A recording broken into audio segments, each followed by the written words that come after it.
What's the name of this podcast? I'm listening.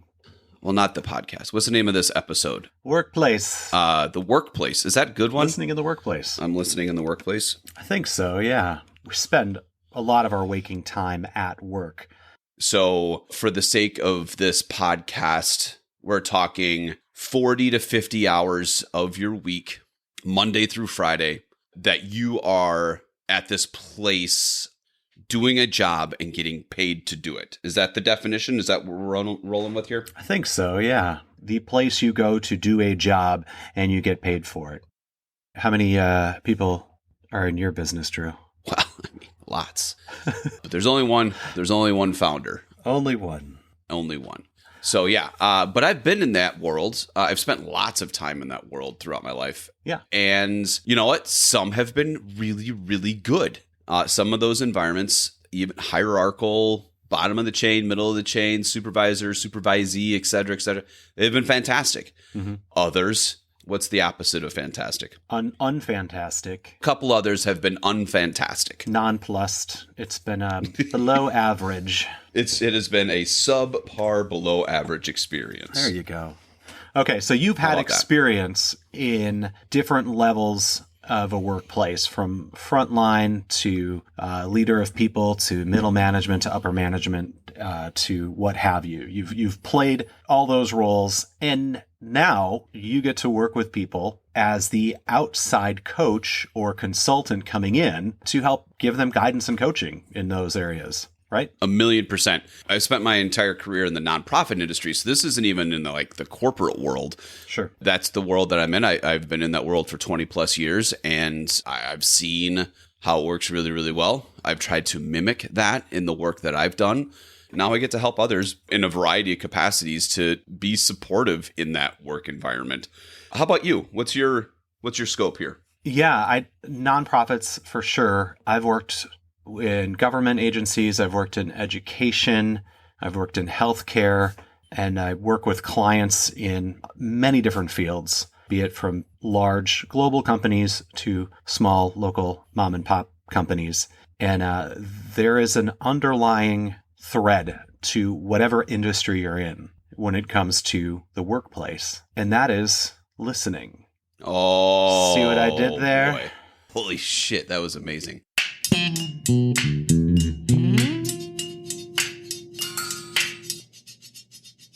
From conversations to the natural world to complete silence, so many of us focus on what's next rather than what is happening now.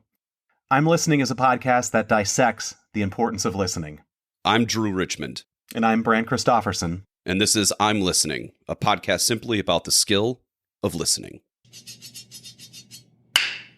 Listening in the workplace. So you're telling me that between just the two of us, 20 plus years each divided by 7, that's 800 years of experience, from large international corporations to a team of one at a nonprofit, that listening in the workplace is essential. Yes, not just essential, but the better you get at it, the better the results you get. Not just as you as an individual, but as the entire company. Yep. I'll put my money on that the better we are at listening is going to directly correlate with the success of your business. I 100% agree. We put high value on listening. As the listener wraps up this experience with us today, we want them to walk away with a little bit of a skill set, with a little bit of a new idea, maybe going, oh, maybe I could try that tomorrow. But it really comes down to you as an individual and what you can do in your situation. It's not other people. We can't control what other people are doing or not doing. We can't control if we're 5 layers deep within an organization. We can't control the other end of it. We can only control what we're doing. But there's an impact that we can have just as us as an individual. I'm not going to say it's going to be saving the world or anything, but we can make a big difference just by the actions we take every day. As we work through this, I think we'll attempt to understand that not every work environment is set up to just be like, oh, do you have a minute to talk about my life? That sometimes it needs to be more strategic. Sometimes you have to get the work done. You go to a job, you work, you're very busy. And we understand that this is, there's some environments that don't lead to the ability to sit down and talk. I think for the sake of this, we're going to leave a little bit of a window open that you can sit down and talk to somebody. And that is in the realm of peer-to-peer. That is in the realm of maybe talking with your supervisor and being the supervisor and listening to your employees or those that you do supervise at those different levels. Yeah. We're going to make some general assumptions on this one, but I think that talking in the workplace is extremely critical. And to your point, Brant, it does. It has been proven over and over and over again that if you have effective listening and you set up that environment and that culture where as a supervisor, as a peer, that there is time for people to listen, it pays dividends. Mm-hmm. It benefits your company or your organization.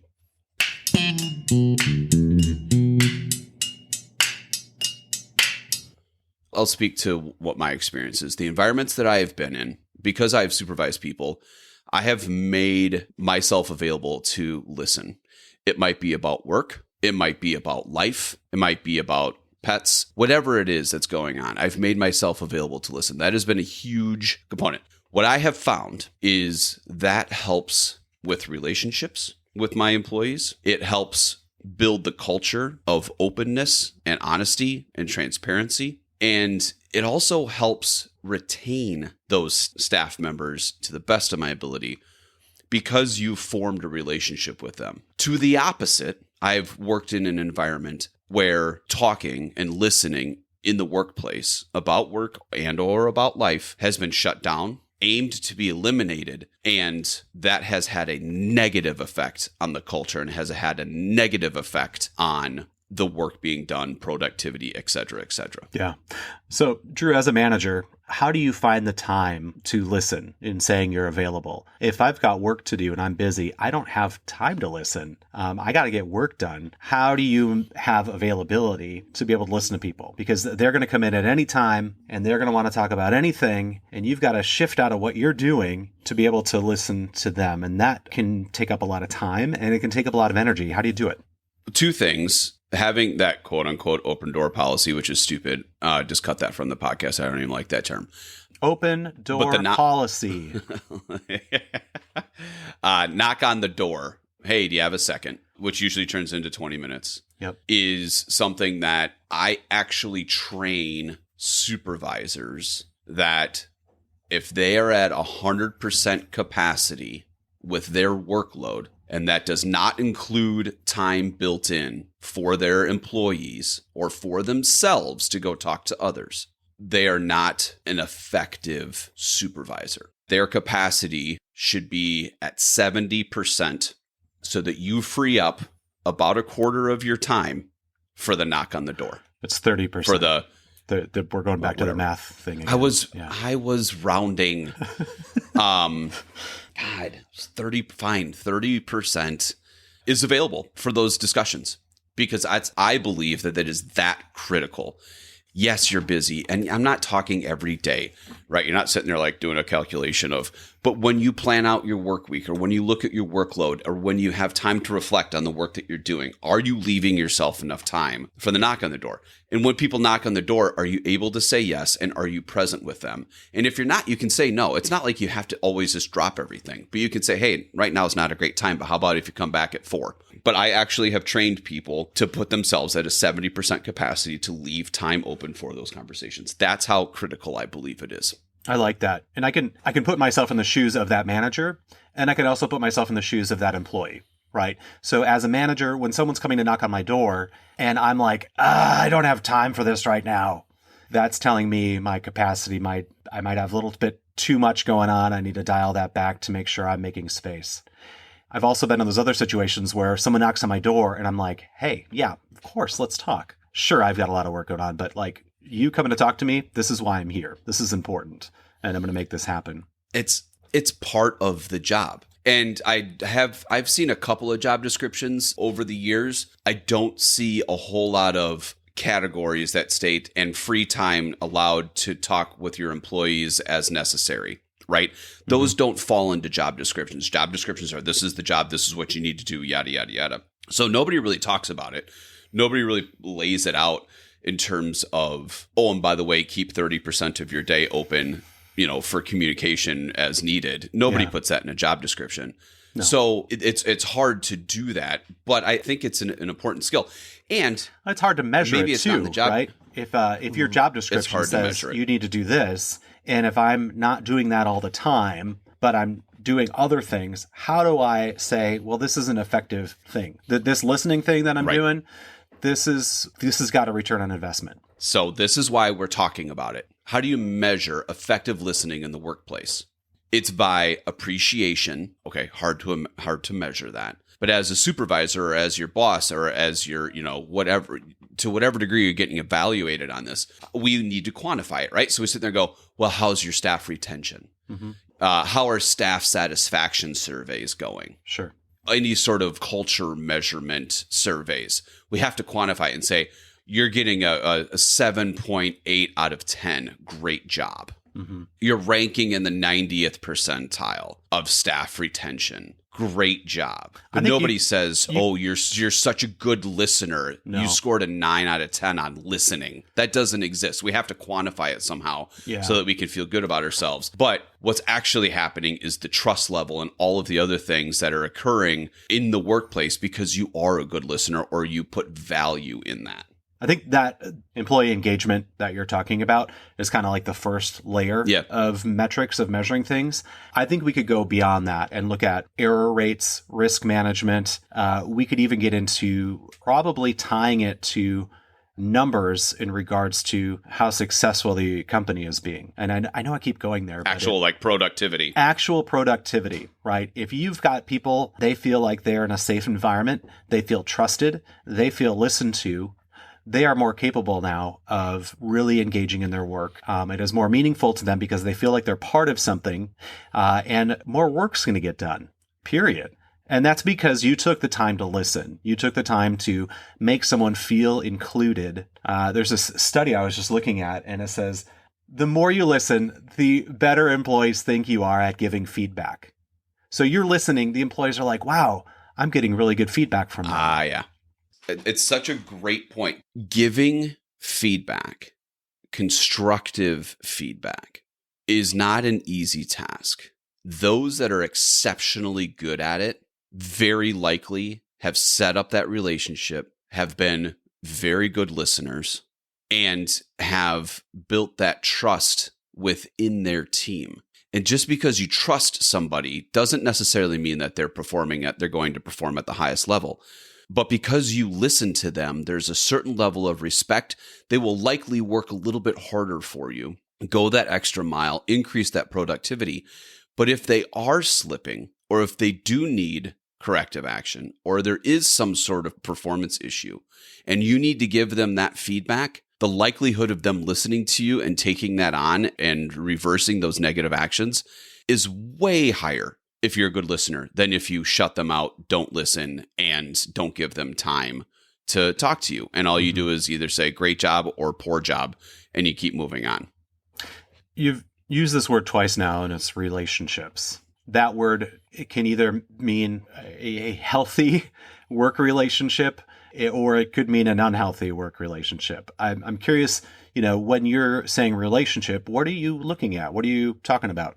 I think that this is a tricky one because relationships can be defined in lots of different ways. I think the work relationship can 100% stay at work. I do not believe in the fact that in order to have a successful or, positive work culture, that you must also hang out outside of the workplace.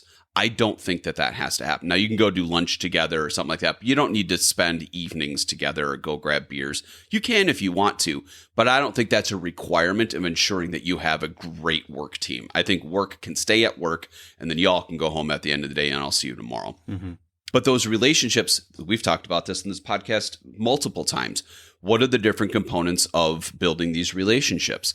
There's a certain level of trust, right? Mm-hmm. There's a certain level of predictability. I talk about that a ton with my clients.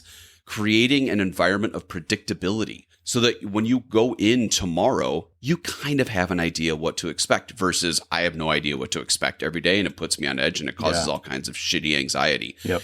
So you got that trust level. You've got that predictability level. Obviously, those go hand in hand. You have that communication, that ability to talk with each other, I think is really important. We've talked about the word vulnerability. Maybe not. That's okay. It doesn't need to show up in the workplace too much. But I think those components create successful relationships. What I don't like is turning relationships into family. And work family to me is a slippery slope. Family is your family. Sometimes you opt into it. Sometimes you don't have a choice.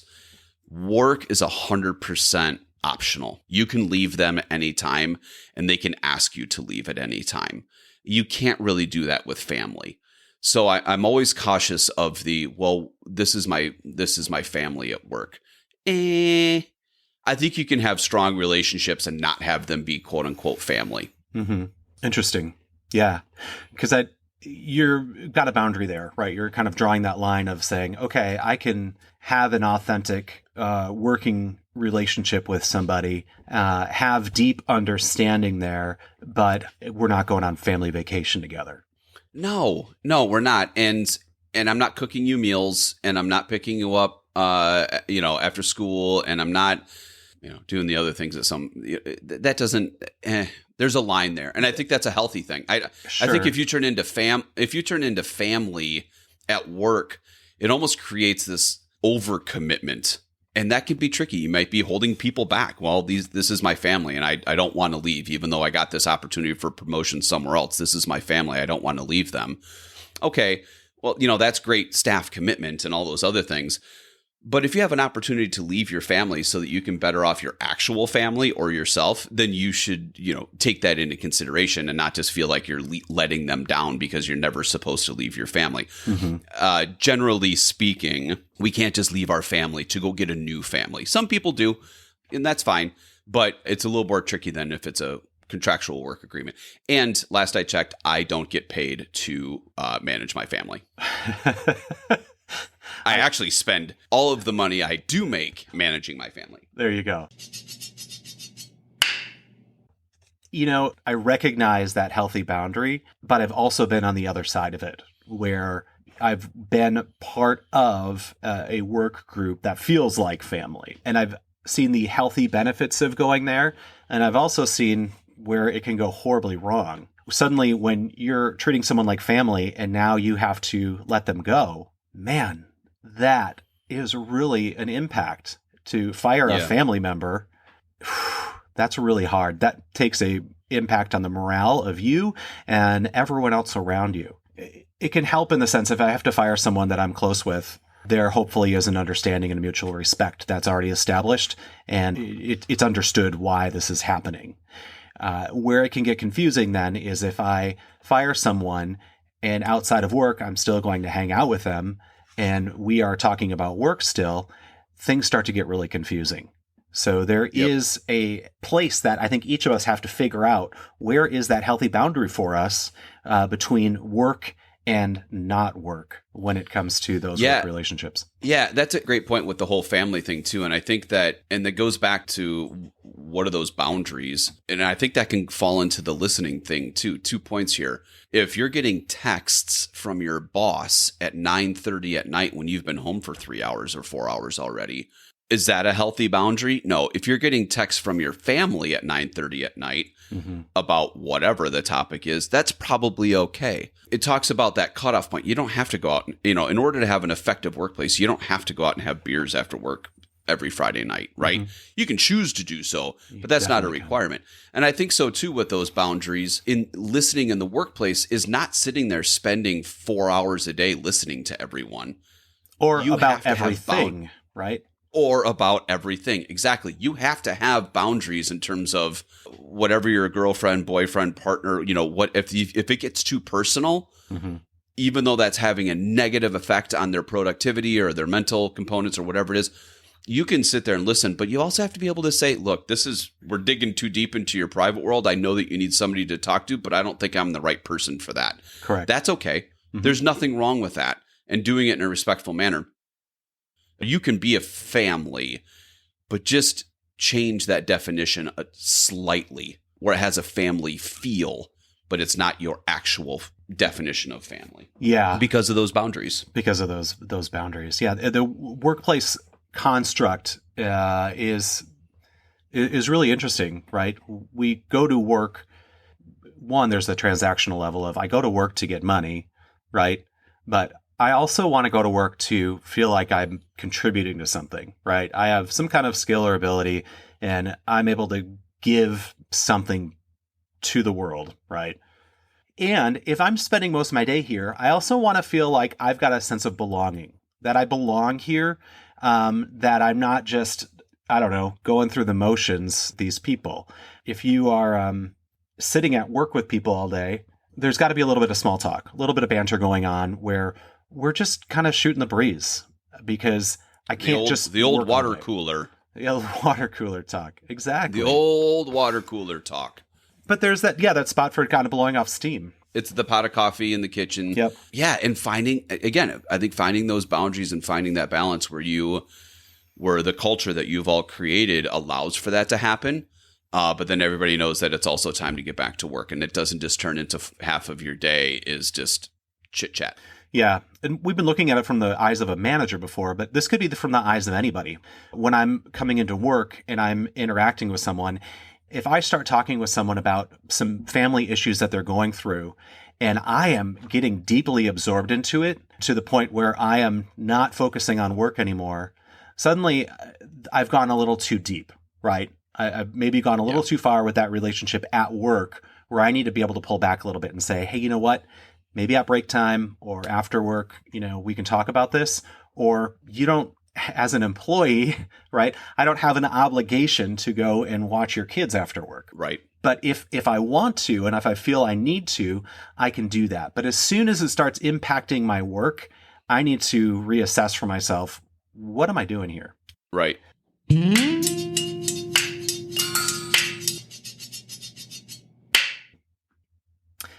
I often think of that ripple effect, right? What impact am I having in what I'm doing? And the impact I'm having could be the skill set that I bring to my job. It could also be the listening that I bring to the job. Man, I feel really good about going to work because I know that if I've got something to talk about, I'm going to feel listened to. And Drew's listening to me. That is an impact you can have on someone is by listening to them. We've both been in environments where we have multiple departments, multiple divisions, multiple buildings. Mm-hmm.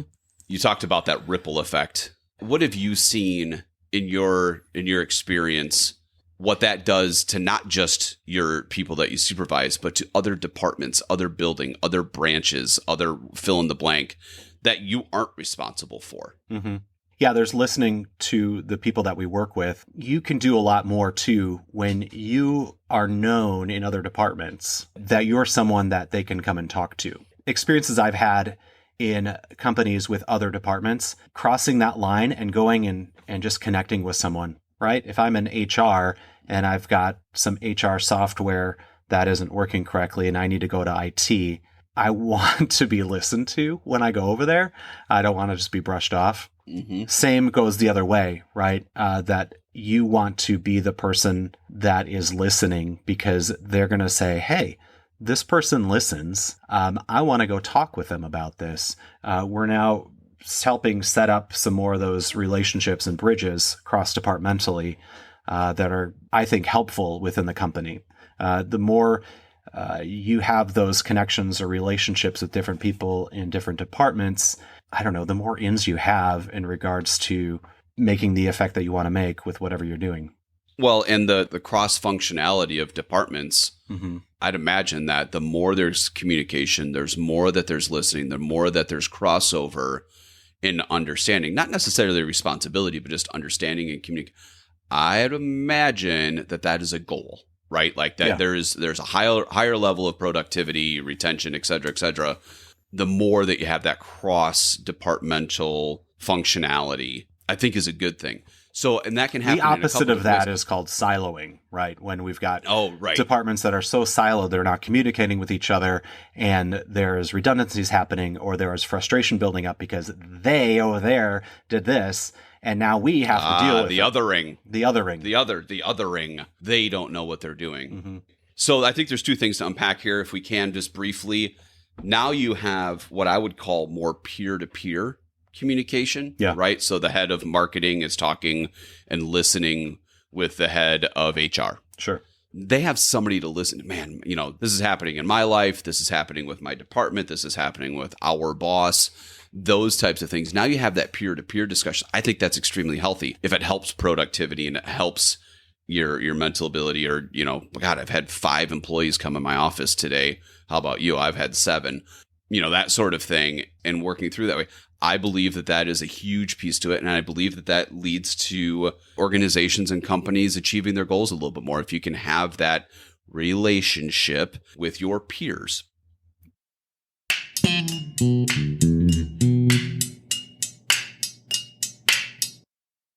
I want to go back to just me as an individual at work, regardless of my role. Mm-hmm. What can I do to be a better listener? So one thing we talked about is making sure we're just saving some of our capacity for those moments of listening, right? 70% of that capacity is going towards our work, 30% is going towards listening. During that 30%, in that listening, I am going for that seeking to understand. I've got that sympathy where I'm recognizing emotions.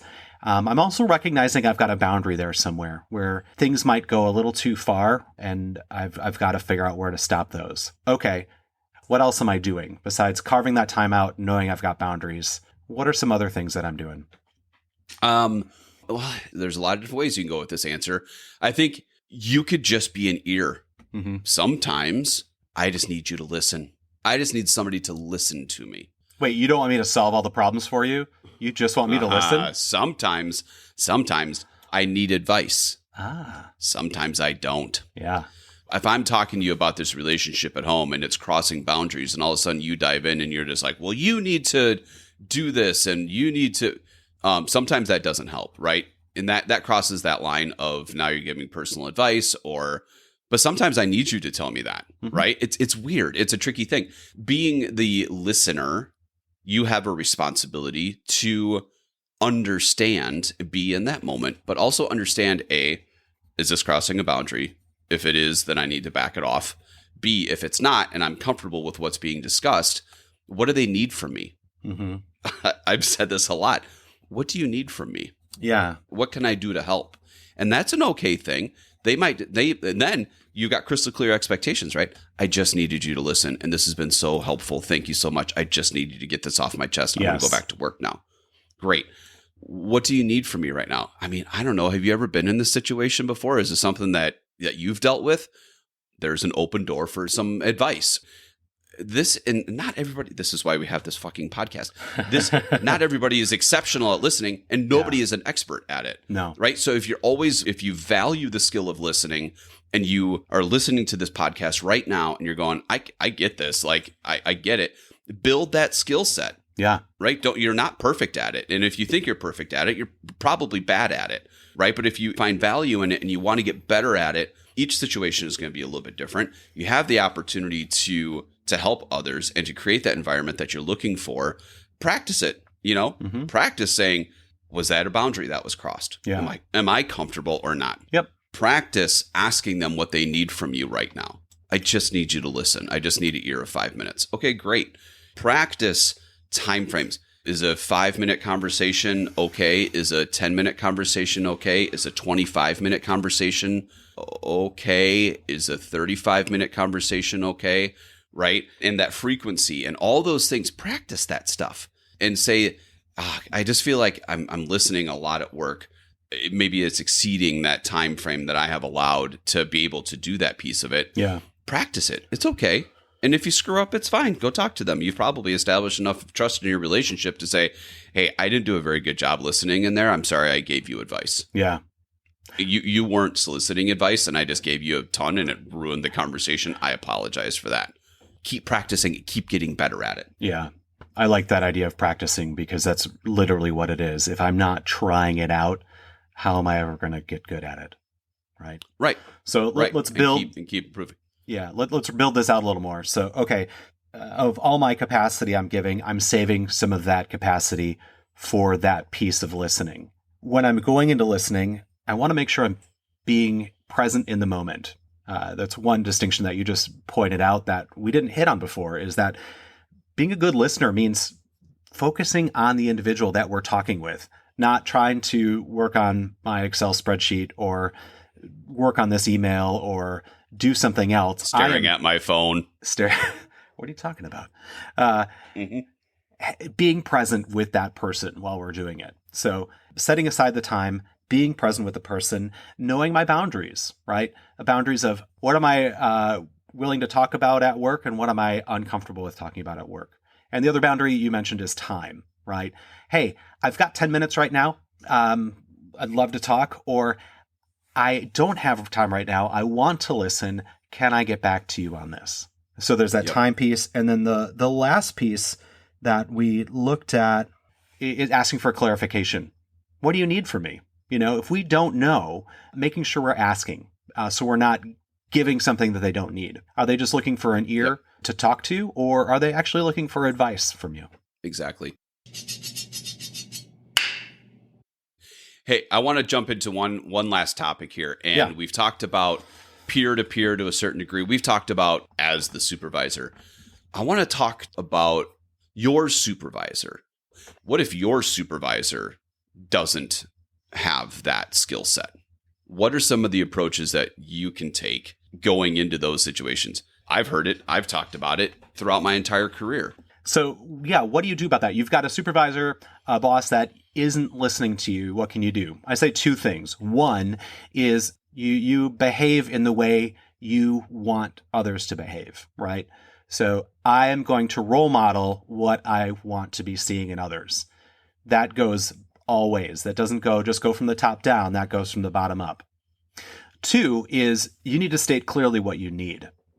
So if you feel like you're not being listened to, you need to be able to say, I don't feel I'm being listened to. And not just that's it.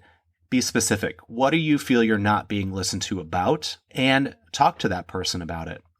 If it's still not, your need is still not getting met, you might have to go elsewhere to have that need met. Yeah, and I've been in those situations. It's not easy. No. Because you feel like you have this value of listening. You open yourself up to that. You make that a priority in your day, but it stops at you. I value listening. I also value being listened to. Mm-hmm. And if you open yourself up to that extent, there is some vulnerability of your employees talking to you, that they might be sharing some of their faults or they might be sharing some of their personal issues, and you might have a bigger problem sharing that information with your supervisor. Yeah.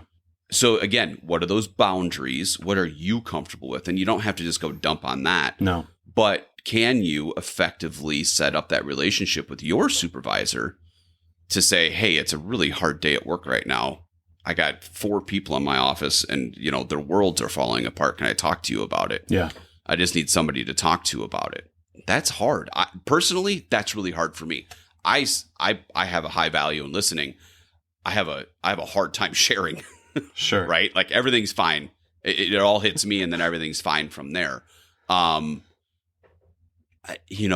those conversations with your boss, if they are a good listener, it's going to be easier. Yep. Right? If they're a good listener, it's going to be easier. If they're not, and not everybody is, not everybody puts high value in listening.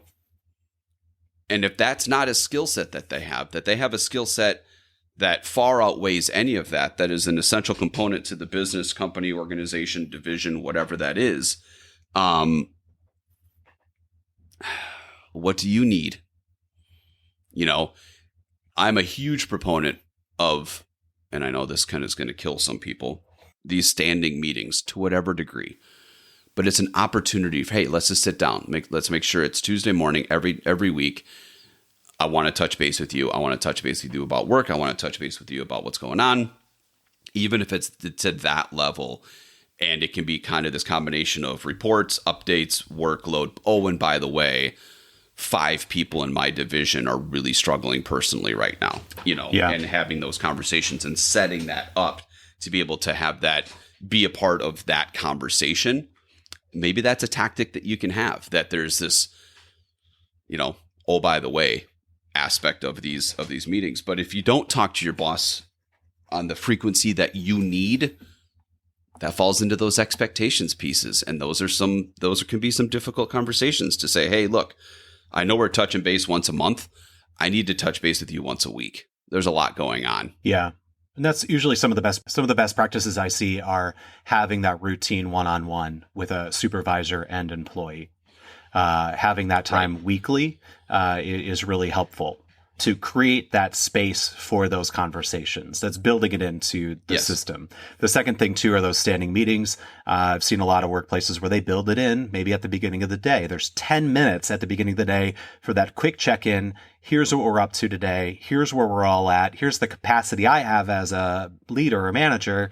Here's, where you can find me. So we're setting up those expectations and we're having that communication. We're setting up what the environment's going to be for that day. I love that. And if you need to talk to your supervisor, having that expectation to say, hey, look, today's, I got a 50% capacity day today. It's a great day if you want to touch base, knock on my door.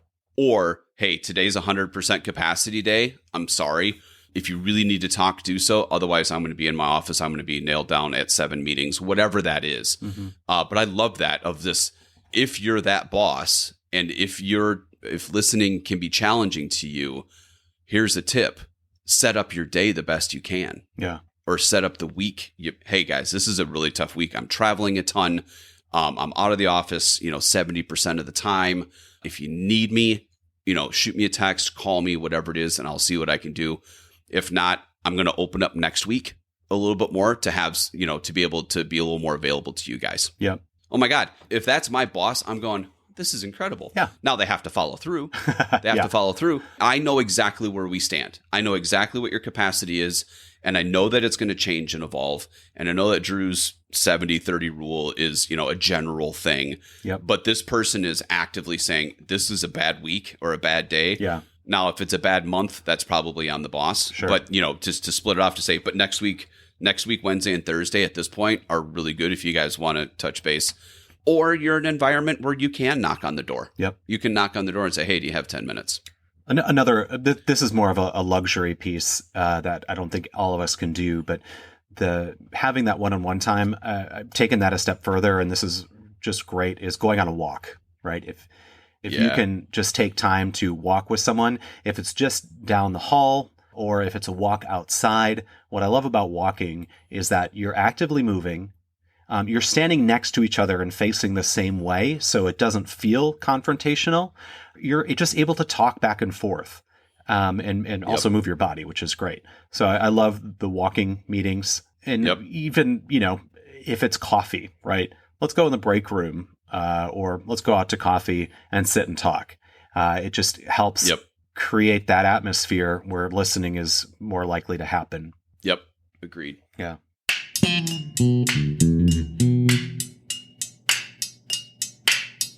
Cool. Okay, we covered a lot today. Holy moly. I'm also watching time because I got other meetings to jump into. Yeah, I know. I want you to tell me real quick. I want you to share a story with me. And I want you to share a story with me of your best work environment and what were some of those attributes. Oof. Best work environment I've been part of is where I've in a team that listening is a value, and it shows its value because we have daily huddles, we have weekly one-on-ones in all directions. People have capacity, all the things we talked about. People have capacity for those listening times, and we've all kind of established where the boundary is for how far we're going. This starts for me at the top with the boss, and we've been talking a lot about the boss, the supervisor, because what they value is going to trickle down to everyone else. If they show that they are a good listener, and this has been my experience, having a boss that is a good listener, that takes the time for you, it means the world to me as an employee when someone does that. I then will ripple that out to other people as well, and I make that a priority. What I notice is that I feel like I'm part of something, and I am going above and beyond in my work to be productive and meet our goals, because instead of me just being in this, it's we are in this together.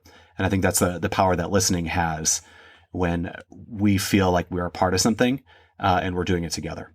I agree. And I'm just gonna go ahead and capture that as your takeaway, because what you just summarized is everything that we talked about today. Yeah, which is funny because I know I wasn't specific, but it is all those things that we just talked about are from like those positive experiences I've had. So what's yours, Drew? A positive experience you've had with listening in the workplace? I go back to a time in my life, late teens, early 20s, working in an environment, working nights in a relatively physical environment, and had a supervisor that always had time for us, had a supervisor that promoted conversation within the team. If you have a problem with this person, let's talk it out, right? Yeah. Or if you didn't like the way that this was executed, and this was a pretty high stress. It was like either a lot of downtime or go 110% kind of thing. So there was some high stress moments for sure, but God, they always listen.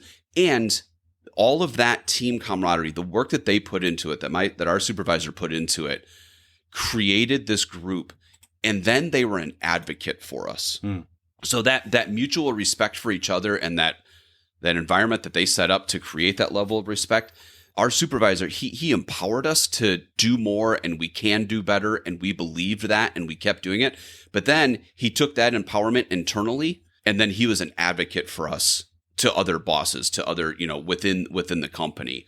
And to me, all of the things that you just talked about, combined with that level of trust, respect, and empowerment, and then also being an advocate for us and saying, no, we this is the team that can do it.